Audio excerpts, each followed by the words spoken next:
Y en 2 Corintios 11:13 nos dice, ¿por qué estos falsos apóstoles, obreros fraudulentos, que se disfrazan como apóstoles de Cristo? Y no es maravilla, porque el cielo mismo, Satanás, se disfraza como ángel de luz. Así que no es extraño si también sus ministros se disfrazan como ministros de justicia, cuyo fin será conformes a sus obras. Y no se está refiriendo a las obras, a aquello de alimentar a los enfermos, cuidar a los enfermos, alimentar a los pobres y desvalidos. Todo ese tipo de obras son perfectamente válidas, perfectamente admirables, respetables, por supuesto, siempre y cuando se hacen en la llenura del Espíritu Santo. Se está refiriendo a las obras en el Espíritu. Si el comunicador no enseña la palabra de Dios basándose en la obra de Cristo, si el marco de referencia, el tema central, la política divina, no se está utilizando, que es la gracia, todo por un regalo, definitivamente no hay salvación posible. Ese comunicador está enseñando doctrina falsa. La política divina es la gracia, es el regalo. No puede ser bajo ningún concepto a través de nuestros medios, nuestras obras, nuestra bondad. Cuando la Biblia nos menciona que las obras como oro, diamantes, piedras preciosas, paja, heno o hojarasca, si colocamos todos esos materiales sobre una hoguera, es obvio que las tres últimas van a ser quemadas, se van a deshacer, no van a permanecer allí. Pero las oro, piedras preciosas y diamantes y todo lo que son esas joyas van a prevalecer luego del fuego. Se está refiriendo a las obras en la llenura del Espíritu Santo y las obras en la energía de la carne. Y cuando como cristiano intentas hacer algo con la intención, primero que no has citado tu pecado, pero lo haces con la intención de ganar algún tipo de admiración por parte de la gente o creyendo que con eso alcanzas la aprobación de Dios o logras impresionar a Dios, ahí definitivamente estamos ante una obra en la energía de la carne. Cuando se estaba refiriendo a los falsos maestros, se estaba refiriendo justamente a esos pastores, a esos comunicadores, que al final de cuentas tienen que rendirle con resultados, cuentas a Dios. Pero están definitivamente ante la presencia de un comunicador que está enseñando falsa doctrina, porque no está utilizando la gracia como marco de referencia. ¿Y por qué es tan importante? Y lo estudiaremos más adelante un poco más a detalle. La gracia es la política divina, porque todo es por gracia. Nosotros no podemos bajo ningún concepto lograr la aprobación de Dios por medio de nuestras obras, por medio de nuestras acciones.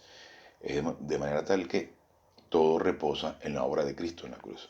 Entonces los falsos profetas reposan su ministerio en nuestras debilidades, es decir, en nuestro deseo de aprobación, en nuestro deseo de alcanzar la aprobación de Dios, en nuestras actitudes. Y eso es evidente que es una obra satánica. Y yo sé que hago énfasis mucho en este tema, y es precisamente porque es importante quitar la maleza para poder construir. Y en el tema siguiente vamos a ver cómo Satanás, de alguna forma, engaña a naciones completas, precisamente haciendo creer que se puede alcanzar la aprobación de Dios por medio de las obras del género humano. Es imposible. Todo es por gracia y estamos aquí para descansar.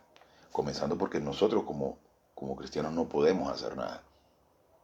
Todo reposa en Él, para la salvación y para la llenura del Espíritu Santo. Entonces no se requiere un comportamiento determinado. No se requiere cambiar tu forma de ser, actuar de una forma como te lo dicta una religión. Tienes que decir esto, tienes que actuar de esta forma, tienes que prender tantas velas, rezar tantas cosas, o actuar de una o cual manera, dejar de ser tú mismo, cuando Dios te permite ser quien eres, respetar tu personalidad, respetar tu carácter. Ahora que en la medida que vas creciendo espiritualmente y tienes más información, obviamente vas moldeando tu carácter en función de la palabra de Dios, pero es una cuestión voluntaria, no es una imposición. Entonces Dios respeta el estilo del comunicador, respeta el estilo del cristiano, respeta la forma de ser de cada quien, respeta la individualidad, porque es libertad y Dios es incapaz de violar la soberanía del individuo. Eso está en contra de Dios. Entonces meter a la gente en un molde, es decir, les tienes que hablar así, tienes que actuar así, tienes que hacer esto, tienes que vestir de esta forma, es totalmente satánico, porque Dios sería incapaz de imponer una forma de actuar. Ahora, la Biblia te dice, tengan todos este mismo pensar. No se está refiriendo a que utilicemos palabritas, se está refiriendo a que todos debemos estar concentrados en la doctrina bíblica y todos obviamente los hijos de Dios, debemos estar concentrados en ver a Cristo como el ejemplo a seguir y como el que ejecutor de la palabra de Dios mientras estuvo aquí en la tierra y nosotros poder descansar en su plan.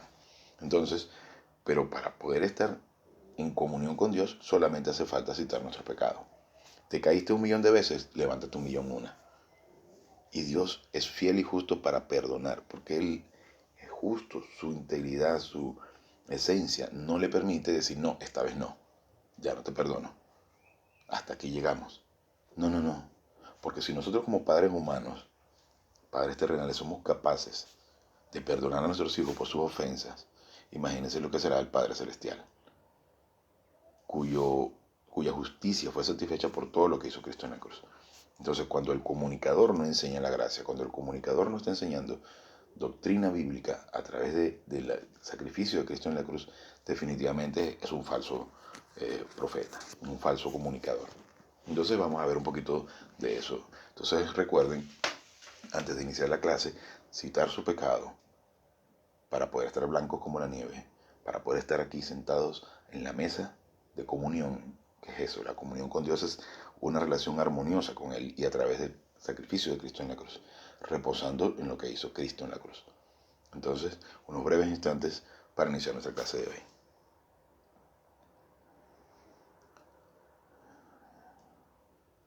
Gracias Dios Padre por esta oportunidad y este privilegio que nos das de poder presentarnos ante ti para poder alimentarnos de tu exquisito plan, de tu exquisito alimento. Te pedimos que estas cosas vengan a ser claras a fin de que nosotros podamos metabolizarlas y poder utilizarlas en nuestro diario vivir. Te pedimos en el nombre de su majestad Jesucristo. Amén. Ok, vamos a ver entonces un poquito de lo que es la ejecución de los juicios de Satanás. Existen 3 juicios a los que Satanás se ve enfrentado gracias a su perversidad. Entonces, recuerden que ciertamente Satanás se encuentra en los pecados. Hay pecados individuales, el pecado de la naturaleza de pecado transmitida a través por culpa de la caída de Adán, que es transmitida a través del hombre, pero también están el pecado de haber rechazado a Dios, de querer ser como Dios, que fue el primer pecado que se cometió en el universo, ¿no? Que fue el de Satanás. Entonces Satanás es arrojado del cielo, en el punto número 1. El lanzamiento de Satanás del cielo, con su consecuente limitación, junto con los ángeles caídos a la esfera de la tierra, es revelado en Apocalipsis 12, 7 al 12. Es interesante ver que en estos versículos se habla como de un tiempo pasado y a la vez un tiempo futuro. Porque recuerden que Dios no tiene pasado, presente y futuro. Pero se habla de lo que sucedió o de lo que va a suceder como si hubiese sucedido. Porque en la omnisciencia de Dios, en la vida eterna de Dios, Dios sabe que efectivamente Satanás ya fue condenado. Entonces, y debemos ser conscientes de eso porque no existe forma tal que Satanás se salve de la condenación eterna. Entonces dice, el lanzamiento de Satanás del cielo con su consecuente limitación junto con los ángeles caídos a la esfera de la tierra es revelado en Apocalipsis 12, 7 al 12. El pasaje reza así. Después hubo una gran batalla en el cielo. Fíjense, hubo un tiempo pasado, pero fíjense que se está refiriendo a algo que va a suceder, ¿no? Que es el Apocalipsis. Miguel y sus ángeles luchaban contra el dragón, y luchaban el dragón y sus ángeles, pero no prevalecieron, ni se halló ya lugar para ellos en el cielo. Y fue lanzado en el gran dragón, la serpiente antigua, que se llama Diablo y Satanás, el cual engaña al mundo entero. Fue arrojado a la tierra y sus ángeles fueron arrojados con él. Entonces oí una gran voz en el cielo que decía, ahora ha venido la salvación, el poder y el reino de Dios, y la autoridad de su Cristo. porque ha sido lanzado fuera el acusador de nuestros hermanos, el que los acusaba delante de nuestro Dios día y noche. Y es aquello que les mencionaba en la clase de ayer, que Satanás está defendiéndose y utiliza como argumento: mira a tu hijo cómo se preocupa, mira a tu hijo cómo se angustia, mira a tu hijo cómo está en las drogas, mira, en lugar de estar concentrado en tu plan. ¿Okay? Entonces, Satanás utiliza como argumento para su salvación nuestras debilidades. Entonces, él es nuestro acusador, pero porque está tratando de salvarse. Definitivamente no lo va a lograr. De hecho, ya fue condenado. Entonces fue arrojado a la tierra y sus ángeles fueron arrojados con él. Entonces oí una gran voz en el cielo que decía: ahora ha venido la salvación, el poder y el reino de nuestro Dios y la autoridad de su Cristo, porque ha sido lanzado fuera del acusador de nuestros hermanos, el que los acusaba delante de nuestro Dios día y noche. Y ellos le han vencido por medio de la sangre del Cordero y de la palabra del testimonio de ellos, y menospreciaron sus vidas hasta la muerte. Por lo cual, alegraos, cielos, y los que moráis en ellos. Ay de los moradores de la tierra y del mar, porque el diablo ha descendido a vosotros con gran ira, sabiendo que tiene poco tiempo. Junto con lo revelado tocante a la verdad central de que Satanás y sus ángeles serán echados fuera del cielo, hay abundante revelación en este pasaje. Los medios que se ocupan para lanzar fuera a Satanás y a sus huestes son nada menos que la autoridad y el poder de los santos ángeles, encabezados por Miguel. Siendo vencidos los ángeles caídos, se les limita a la esfera de la tierra. Expulsados por completo de sus moradas habituales, se eleva en el cielo un cántico de regocijo a causa del destierro de los ángeles. Y todo esto es muy llamativo. Además se dirige a la tierra y a sus habitantes un ay de angustia en vista de la calamidad que les ha venido con la presencia de los malos espíritus. Relacionado con ese lanzamiento es la gran ira del diablo, pues parece que por primera vez se da cuenta que la causa que se había dedicado ya está perdida para siempre. Ciertamente no es una causa de regocijo para los moradores de la tierra al tener al diablo enfurecido, juntamente con sus ángeles limitados a actuar en el orbe terrenal. Al contrario, esta situación que describimos es uno de los factores principales en el desarrollo de aquella gran tribulación que la Biblia predice para esos días. Hay que entender que la tribulación y la gran tribulación, o sea, son 7 años que van a ser divididos en dos partes: 3 años y medio de tribulación y 3 años y medio de gran tribulación, que va a ser donde no va a estar el Espíritu Santo. Lo que pasa es que también, y lo veremos también más adelante, la cronología bíblica es muy específica y nos dice que primero viene el rapto, luego vienen los 7 años de tribulación y luego viene el milenio. Y después hay otras cosas más. Bien, el lanzamiento del cielo de las huestes satánicas significa mucho también a los denominados hermanos. En el pasaje de Apocalipsis 12, los que son acusados delante de Dios por Satanás día y noche, además es notable lo que sigue: y ellos le han vencido por medio de la sangre del Cordero y de la palabra del testimonio de ellos. Aquí puede surgir la pregunta acerca de qué es lo que constituye la oposición de Satanás en los caminos de Dios para con los hombres. Es posible que haya gran resentimiento contra la verdad de que la redención no se extiende a los ángeles caídos como a los hombres caídos. Es decir, no existe tal cosa como redención. Y recuerden que la palabra redención significa el pago por la liberación de un esclavo. En el caso de Satanás y los demonios no existe tal cosa. Eso está solamente para nosotros. Parece que hasta cierto punto Satanás aún ejerce algo de su responsabilidad como defensor y promotor de la justicia, sobre la cual siempre descansa el trono de Dios. Los ministros de Satanás se disfrazan como ministros de justicia. Y aquí en 2 Corintios 11:15, que leímos al principio, pero aquí en este texto se hace referencia a una justicia personal o a la justicia propia. El plan divino de redención propone justificar, o sea, declarar justo a los pecadores delante de Dios a base de los méritos de Cristo, que Él proveyó en su muerte por los perdidos. Es decir, todo depende de Dios, de la obra de Cristo en la cruz.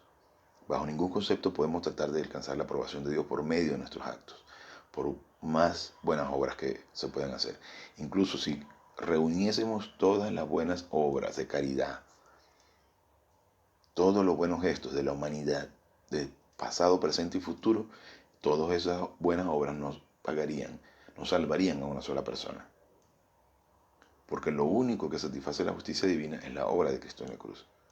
Y por eso es tan importante que dejemos de engañarnos creyendo que a través de cualquier obra de bondad, que no está mal la bondad, pero simplemente tenemos que entender y convencernos que realmente no depende de eso para ser aprobados por Dios.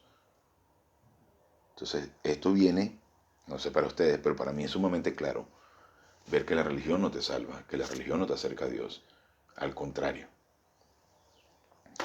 Bien, continuamos entonces aquí. Y recuerden que estoy leyendo parte del tomo 1 de Louis Perry Schaeffer, con el tema de satanología. Vamos a ver, continuando por aquí. Es muy fácil creer que Satanás se opondría el declarar justos a los pecadores por la obra redentora del Señor Jesús, pues es justamente ese elemento en el que el mensaje del Evangelio a que Satanás resiste y sobre el cual él ciega el entendimiento de los perdidos. Satanás intenta ocultar el hecho que por la salvación, por la obra de Cristo en la cruz, se puede ser acepto a los ojos de Dios. Él trata de anular eso, haciendo creer justamente que por medio de nuestros buenos actos podemos alcanzar la aprobación de Dios, por medio de cumplir con cierto tipo de rituales, por medio de cierto tipo de comportamiento. Entonces, él ha sido, eso lo dice en 2 Corintios 4, 3 al 4. Y vamos a buscar 2 Corintios 4, 3 al 4. Vamos a ver. Recuerden que yo utilizo la Biblia Scofield, una Biblia de estudio Scofield Reina Valera. ¿Ok? 4, 3 al 4. Y dice, pero si nuestro evangelio está aún encubierto, entre los que se pierden está encubierto, en los cuales el Dios de este siglo, refiriéndose a Satanás, por eso el Dios está en minúscula, cegó el entendimiento de los incrédulos para que no les resplandezca la luz del evangelio de la gloria de Cristo, el cual es la imagen de Dios. Y entonces continúa en el 5, que me parece genial, porque no nos predicamos a nosotros mismos, sino a Jesucristo como Señor, y a nosotros como vuestros siervos por amor de Jesús. Todo el énfasis está en la obra salvadora de Cristo. No depende bajo ningún concepto de nosotros.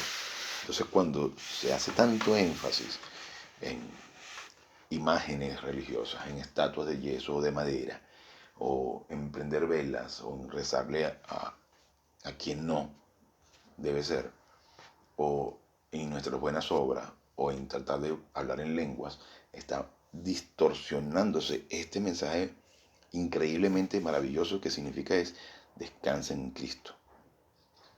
Cuando en el Génesis se dice que Dios descansó al séptimo día, no se está refiriendo a que Dios estaba agotado, se estaba refiriendo a que Dios proveyó absolutamente todo, no había nada más que hacer, porque se estaba refiriendo en ese instante a la obra de Cristo en la cruz.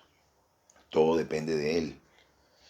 ¿Okay? El que ha sido especialista, refiriéndose de nuevo a Satanás, en fomentar el concepto de una justicia propia, es decir, por las buenas obras que pueda hacer el creyente, también ha sido el que menos comprende el concepto de una justicia imputada y se lo opone enérgicamente. La justicia imputada es esa justicia que nosotros como cristianos recibimos al momento. O sea, ser justos, ser rectos ante Dios por medio de la obra redentora de Cristo en la cruz. Entonces, eso es para la salvación, pero también aplica para la espiritualidad. También ha sido el que menos me comprende el concepto de una justicia imputada y se lo opone enérgicamente.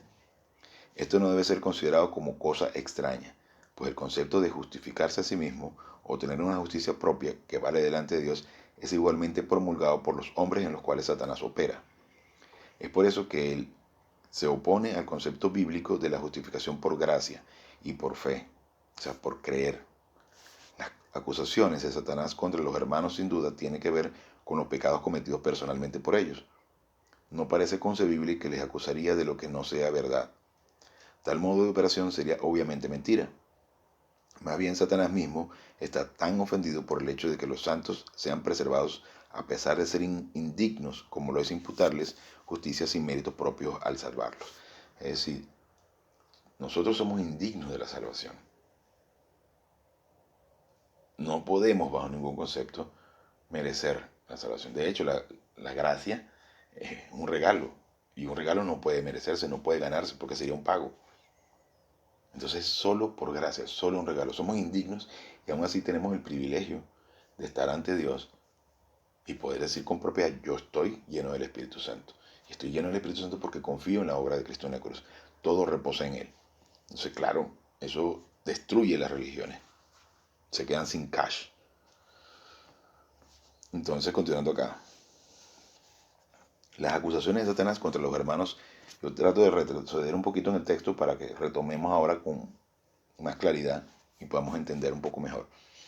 Las acusaciones de Satanás contra los hermanos sin duda tienen que ver con los pecados cometidos personalmente por ellos.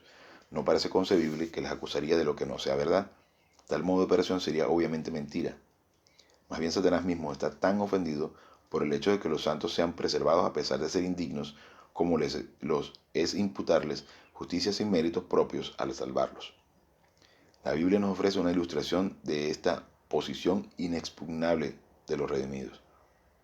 Dios dijo a Balac, por medio del maldispuesto profeta Balaam: yo no he notado iniquidad en este pueblo, ni perversidad en Israel. Ciertamente había iniquidad en este pueblo, pero cuando le ataca el enemigo de la gracia divina, Jehová se deleita en declarar que él no vio nada de lo malo ni perverso en ellos, sobre lo cual podrían ser acusados. Era el pueblo elegido de Dios, e independientemente de lo caídos, perversos, religiosos que fuesen, Dios los ama. Entonces, él lo que está viendo es el pueblo elegido.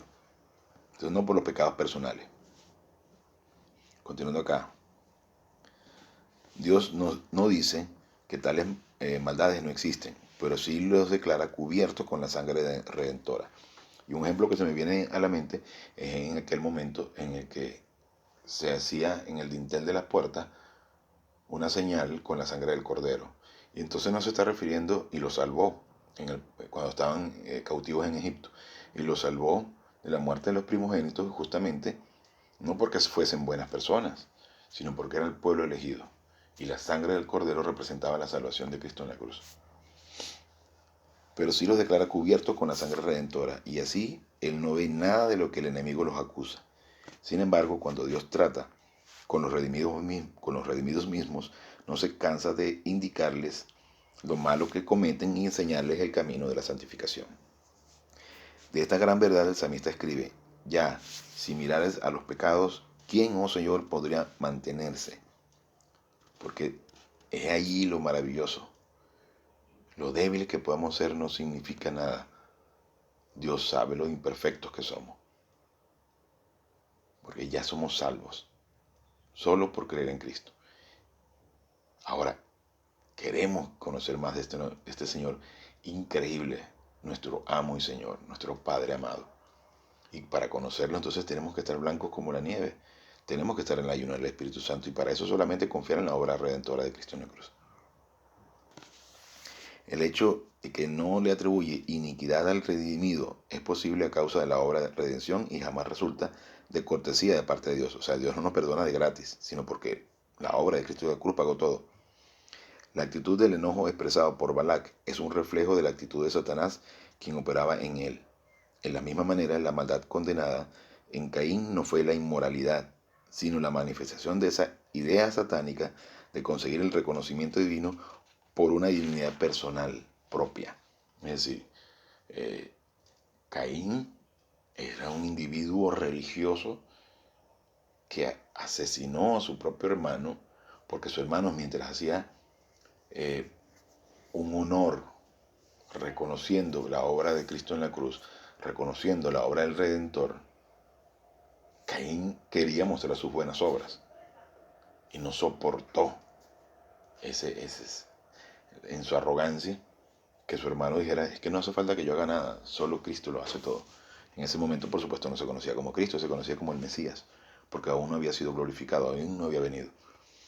El sacrificio cruento ofrecido por Abel, el cual miraba hacia adelante a aquel sacrificio redentor de Cristo, se le proveyó una relación perfecta con Dios, la cual jamás sería posible establecer por obras de justicia propia. Se les dará a los santos los premios determinados delante del tribunal de Cristo en el cielo.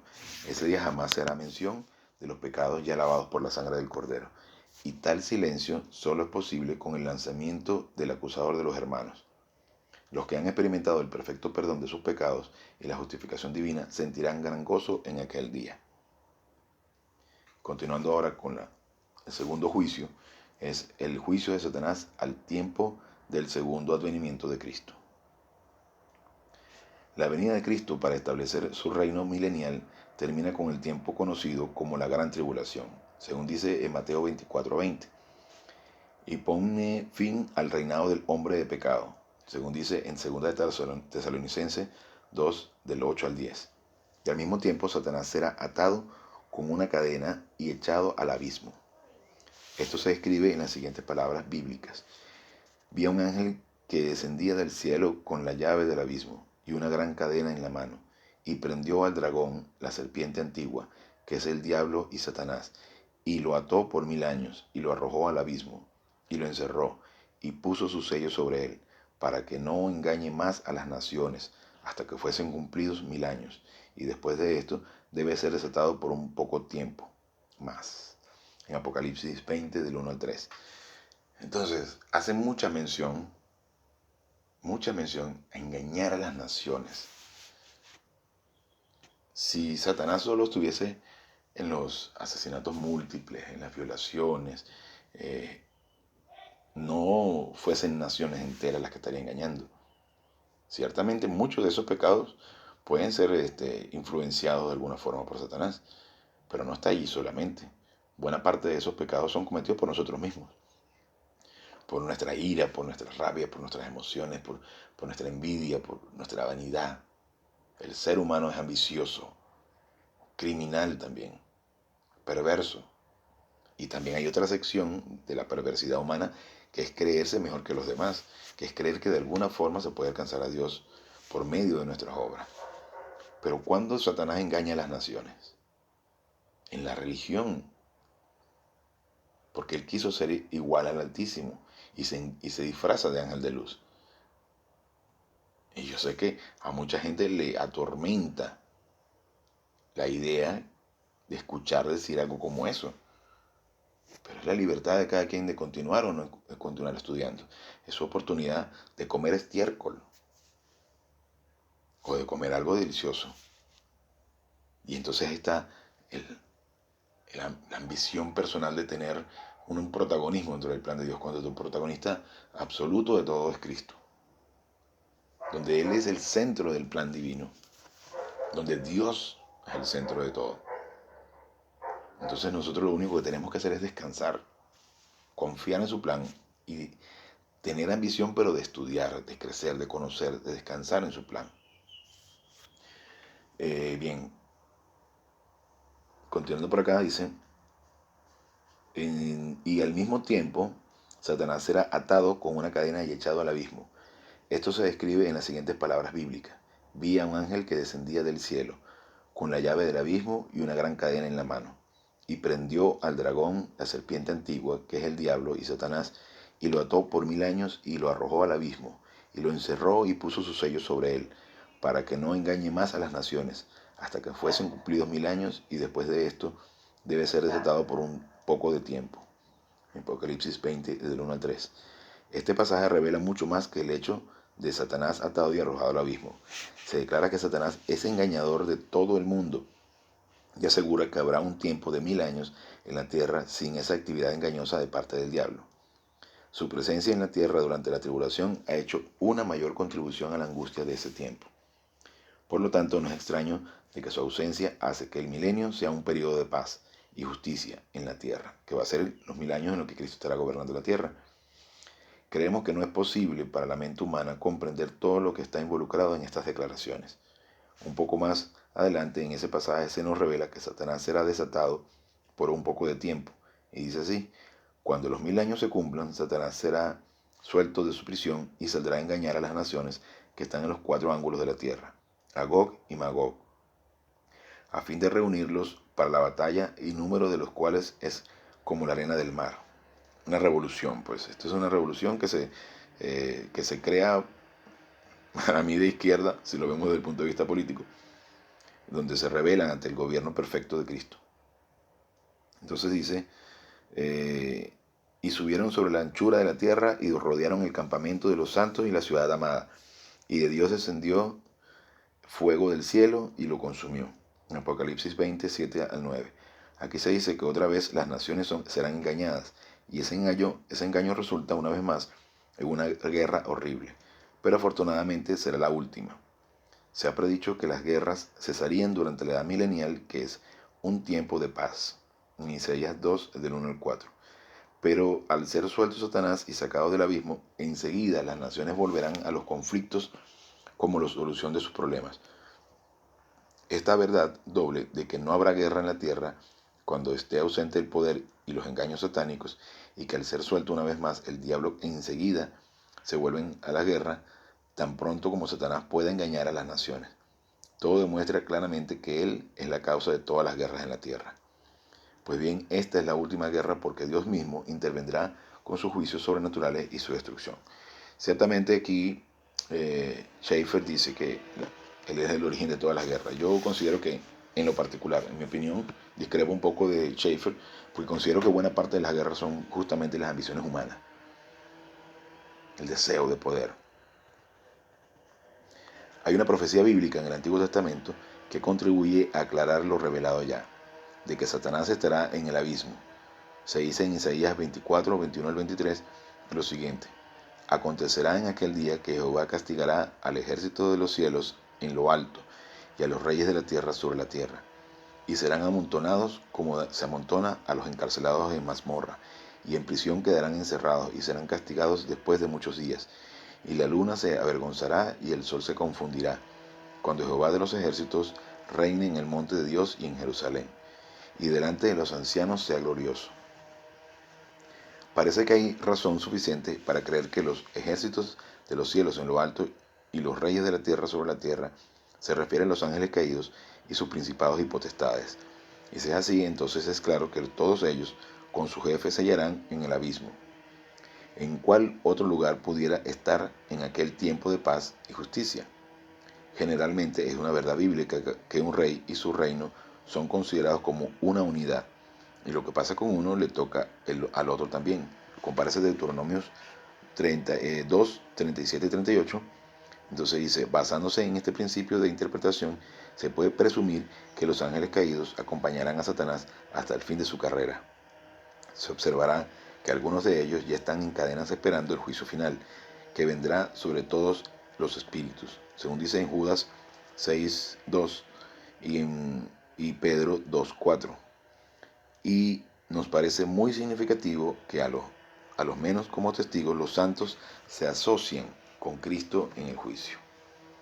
Entonces es increíble, increíble. Me parece asombroso, magnífico toda esta revelación. Y por eso siempre hago mención que debemos verlo como un juicio en el que Satanás está peleando por su libertad.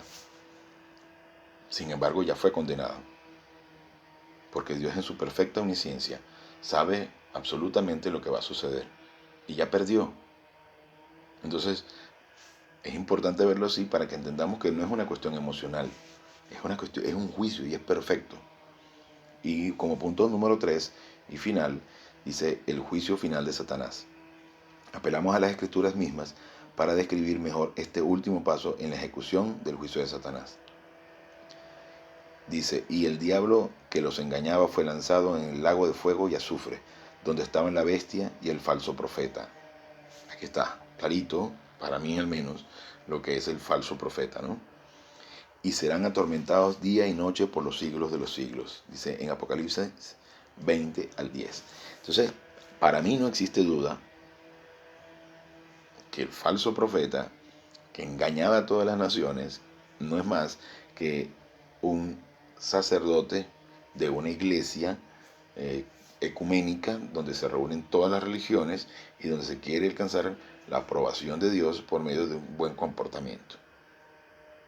Ahí está el falso profeta. Entonces repito este versículo, esta lectura, porque me parece interesantísimo que podamos verlo con mayor claridad. Y hay quienes obviamente van a rechazar y van a salirse del canal y todo eso. Y como les he dicho en muchas ocasiones, la idea no es tener una multitud, sino tener, así sea un grupo reducido, de personas que estén dispuestas a escuchar, que estén dispuestas a entender, porque esto es alimento para el positivo. Y la mayor parte de la gente, la mayor parte del cristiano es negativo. Entonces digo aquí, de nuevo leo este versículo. Y el diablo que los engañaba fue lanzado en el lago de fuego y azufre, donde estaban la bestia y el falso profeta, y serán atormentados día y noche por los siglos de los siglos. Amén. Dice en Apocalipsis 20:10. Entonces, no quiero extenderme demasiado con el tema de satanología porque es enorme. Bueno, como todos los temas que hemos tratado, todos son muy extensos y podría tomarnos la vida entera. Pero no vamos a dedicarnos tampoco tanto tiempo a satanología porque tenemos que avanzar y avanzar y avanzar. Y el tiempo pasa volando. Me parece mentira que este canal lo creé hace 5 meses aproximadamente. Y al principio no imaginé que realmente se iba a extender por 5 meses. Y falta todavía muchísimo. Y todavía falta organizar ciertas cosas para que pueda ser constante. Y si se dan cuenta, he estado ajustando horarios, días, porque precisamente, y a veces me excuso por no tener la, digamos, la cronología muy bien organizada, pero estoy en fase todavía de organizar el canal de manera que podamos enseñar todas las semanas con cierta homogeneidad. Y la idea de esto es ir aumentando la cantidad de horas, la cantidad de temas, para poder enseñar todos los días al menos 3 horas. Pero se requiere tiempo, condiciones, y estamos trabajando para que Dios provea esas condiciones. Porque no existe nada más delicioso para el comunicador que dedicarse a estudiar y enseñar. Es la forma de agradecer a Dios. Y cuando se descubre el don espiritual, se siente una felicidad increíble. Ahí sí las emociones actúan porque están allí para responder a lo que estamos alimentando, con lo que estamos alimentando el alma. Entonces, vamos a ir avanzando hacia los otros temas para poder entender el magnífico plan que tiene Dios para nosotros. Entonces, con esto terminamos la clase de hoy. Ojalá continúen estudiando el individuo positivo que quiera seguir avanzando en el máximo conocimiento de Dios. Esto es un plan perfecto y maravilloso.